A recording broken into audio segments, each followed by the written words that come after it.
was a big over-the-hump confidence builder for him, and we talked about how he got in a jam but got out of it. And today he had a real clean first inning. And I tell you what, we thought Dave and I thought he threw the ball real good today. I mean, that's the first time he's gone 6 innings. And he made it easy for us because he only had 73 pitches at the end of 5. And, and you nurture a guy long, and in a close game, especially where we were 1 game back of them. I mean, we wanted to do everything we could to win this game, but the way that he was throwing, he deserved and earned an opportunity to go out in the 6th. And he pitched great. And when you really look at it, one of the runs he gave up was unearned. He struck out 4 in the 2nd inning. He struck a guy out. Him and Tyler got crossed up on a pitch. It went to the backstop. The guy steals second, ends up scoring when we threw a ball away at first base, but Miser just threw great. And Valdez did a very good job coming in behind him. He got some quick outs. We thought his stuff was electric. The error by Urania got him in a little bit of a jam in the 8th, and then he compounded it himself by walking Gerber. Because Pancake was on fire for them tonight. I mean, he hit 4 bullet base hits. And but once again, Shane Bay, for the 10th time in a row, he's just been cool as a cucumber when he comes in out of the bullpen, totally poised. Tyen go-ahead runs on and gets a big strikeout in the 8th and retires on 1-2-3 in the 9th. So it was our pitching did it today. I thought our defense was clean except for the 2 errors. One hurt us, and we overcame Urania's. And fortunately, we got some very timely hitting against a good pitcher in the first inning to put a 3 spot on the board, and a huge pinch hit by Deal to get us what turned out to be the winning run. So, good team win, and with 25 to go, we're even with this Connecticut club for the wild card. So at least I think our fans are going to see some exciting baseball down the stretch because we're in it. And the guys are fired up about it. So. They're motivated, and it's a good group, and hopefully it'll be exciting right to the last day. Can you talk about Conforto and what he's done? It seems like he's just transformed the offense. Oh, yeah. It's been a huge impact. Yeah, I mean, our record reflects, it was in the notes today, whatever it is. At one time, I think we were 10-3 or 10-4 since he got here. But, yeah, I mean, Michael's done not only everything as advertised, but as I've told, people before, from day one, his defense and his throwing, which was described as adequate, he's way, way better than advertised. And, I remember years ago, when Carl Yastrzemski came up with the Red Sox, everybody agreed that he was going to hit, but they thought, well, he'll be adequate in left field. Well, he became the best left fielder in the American League. And I'm telling you, Conforto takes so much pride in his defense.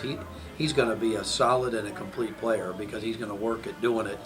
And he extends our lineup.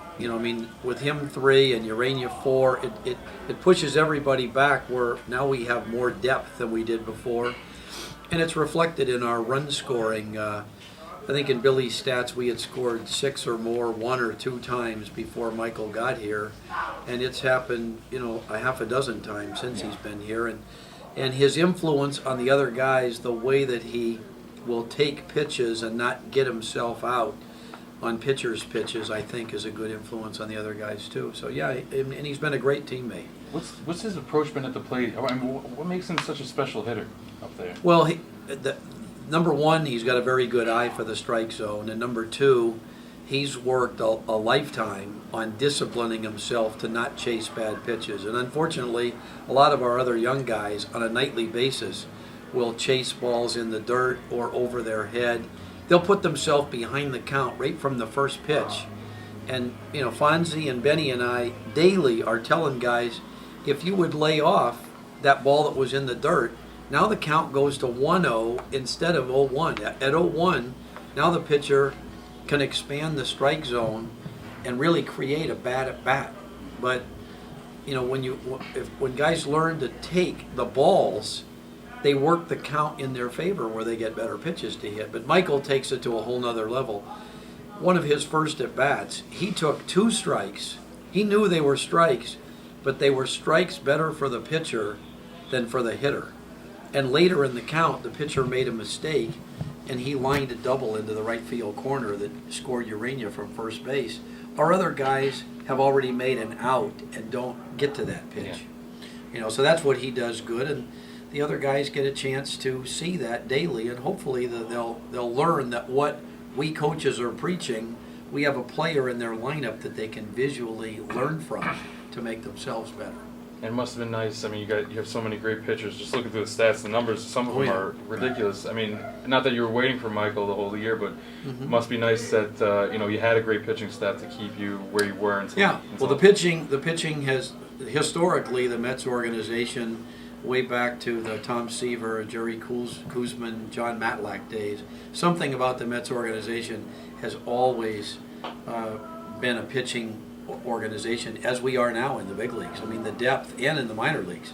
And certainly we're benefiting from that here as well. And that's why we were able to be competitive before Conforto came, because our offense, there was a time where we were last in the league in runs scored and highest in strikeouts, but we were still competitive in the league at 500 because our pitching was so good. How special was that at bat for Deal for you to see that? It's terrific. He came back from the injury and everything. Kiyoshi has told us yesterday it's been a long rehab for Deal. He pulled an oblique muscle, and those can take up to a month. I think we're almost at 3 weeks with him. But Kiyoshi asked me to get him an at bat yesterday.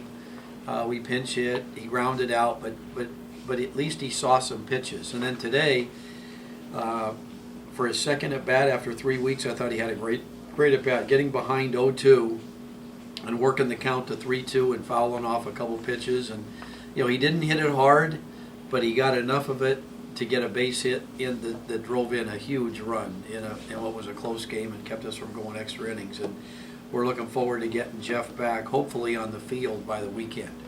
For Bernal, with the outfield assist and his hit today, do you think he might be getting a little bit more confident, or is it just a matter of? Well, we're hoping. I mean, we still struck out a couple times tonight, but it's a growing process with Michael. He got a good base hit to right field today, early in the game, in our 3-run inning, so that was huge. And then in one of his strikeouts, before striking out, he did work the count good, and he hit a ball out of the park. It was foul to right field, but at least there was an attempt to go the other way, and that's what we're trying to encourage him to do. So he's a work in progress, and once again, he made another. He's leading the league in assists, and got another one. I think that's his 8th or 9th tonight, and that was a big one. I mean, that kept him from tying the game early on, so that was good. You've been bringing up the guys from the lower levels, more from Gulf Coast. And then recently, Arias from, what do you call him? From Kingsport. Kingsport. Now, is he up here for a specific purpose? I see he's plugged in as in the rotation. Yeah, he's going to take Acosta's spot. He'll make his first start on Thursday. He threw the ball very good in extended spring. He's like 6'7". I mean, he's huge. Looks like a basketball player. I was told statistically, he completely dominated the Appy League. So we're glad to have him here, and that's what the game is about, is moving guys closer to New York. And certainly Acosta deserved to move up the way he pitched here and with his age.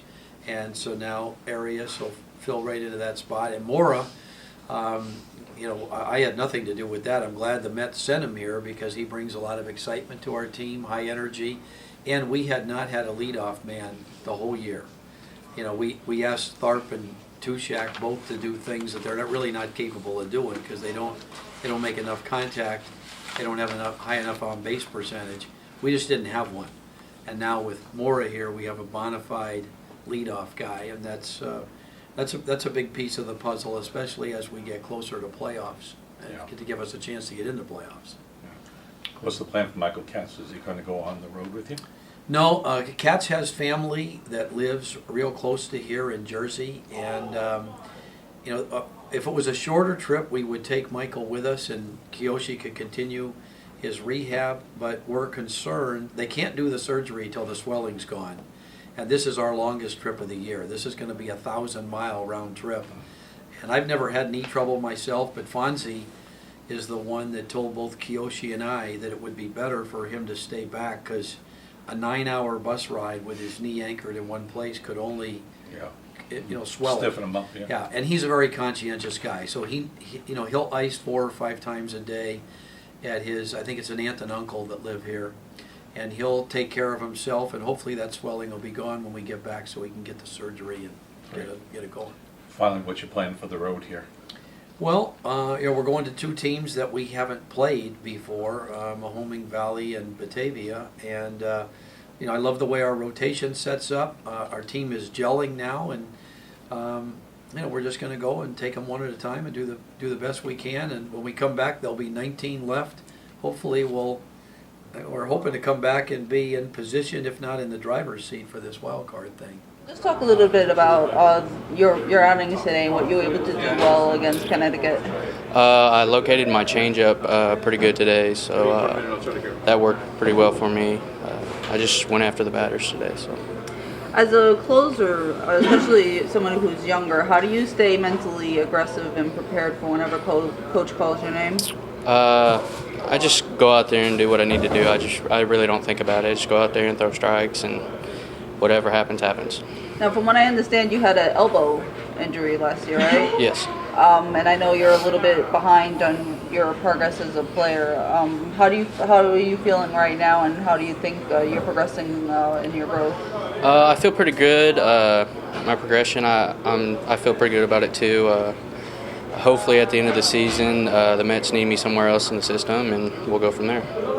And let's talk about the team this year. I know there's been a lot of fight, a lot of up and down, still in the wild card race.